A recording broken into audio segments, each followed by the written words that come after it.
The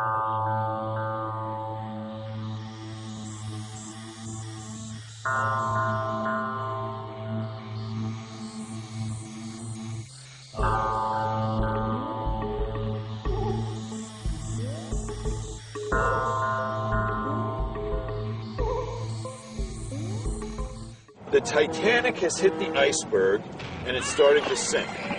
So our options are run around the deck screaming, "I protest," rearrange the deck chairs a little, or build the next boat, a solar-powered, wind-powered boat, party on deck, scantily-clad people, drinks in their hand, dancing to cool music. You pull up alongside the Titanic, people are going to jump.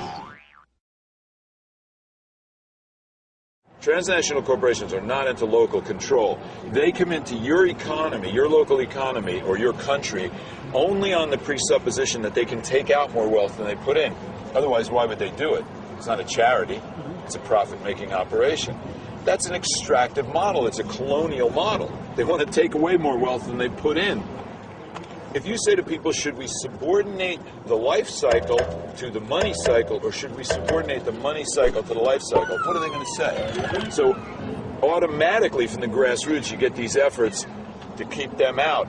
Well, there's a political way to do that, and I'm arguing there's an economic way as well. Enterprise and corporate domination are two different things. Enterprise as a tactical technique for generating revenue. As long as you don't exploit people and don't exploit nature, there's nothing wrong with enterprise. So we're either going to concede it as a tool to the corporations and they'll use it to screw us and nature, or we'll take it and change it by making it a triple bottom line. Environmental restoration, social equity, and financial sustainability linked, synergizing, strengthening each other, not detracting from each other like a reservoir. You got to take from the financial to do that. No. You make the environmental and the social amp up the financial success. And then you use your surplus not to have a mansion and 8 cars and all this other bullshit, but to put it back into the movement, back into the revolution.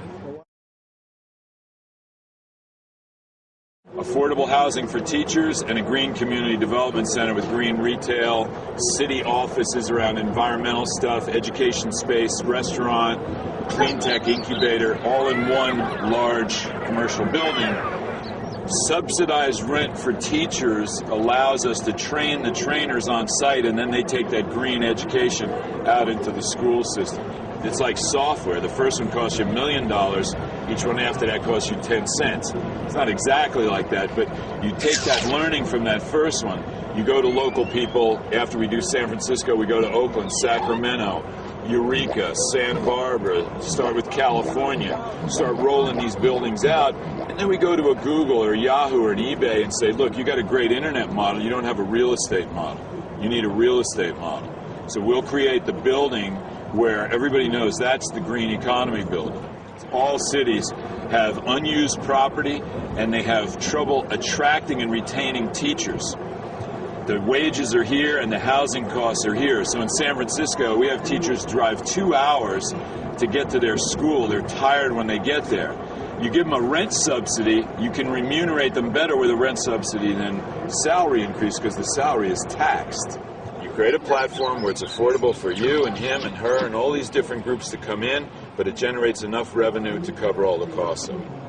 And the infrastructure is pretty much invisible, right? It's taken care of.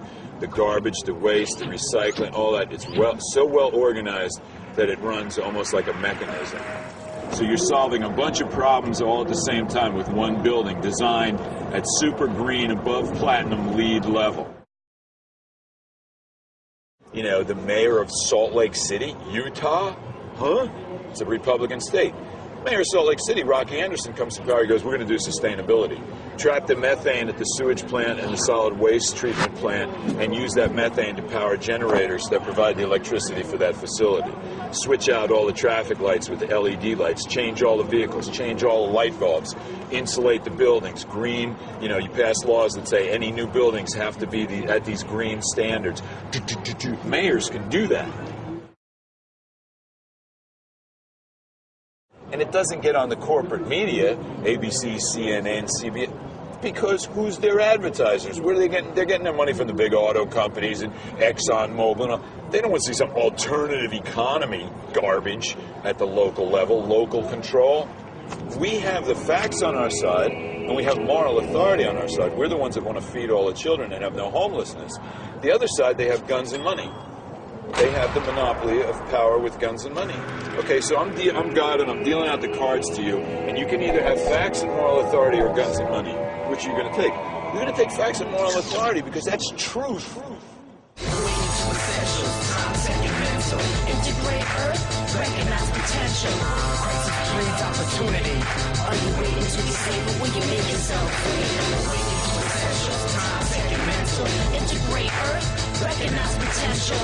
Crisis brings opportunity. Are you waiting to be saved, or will you make yourself free?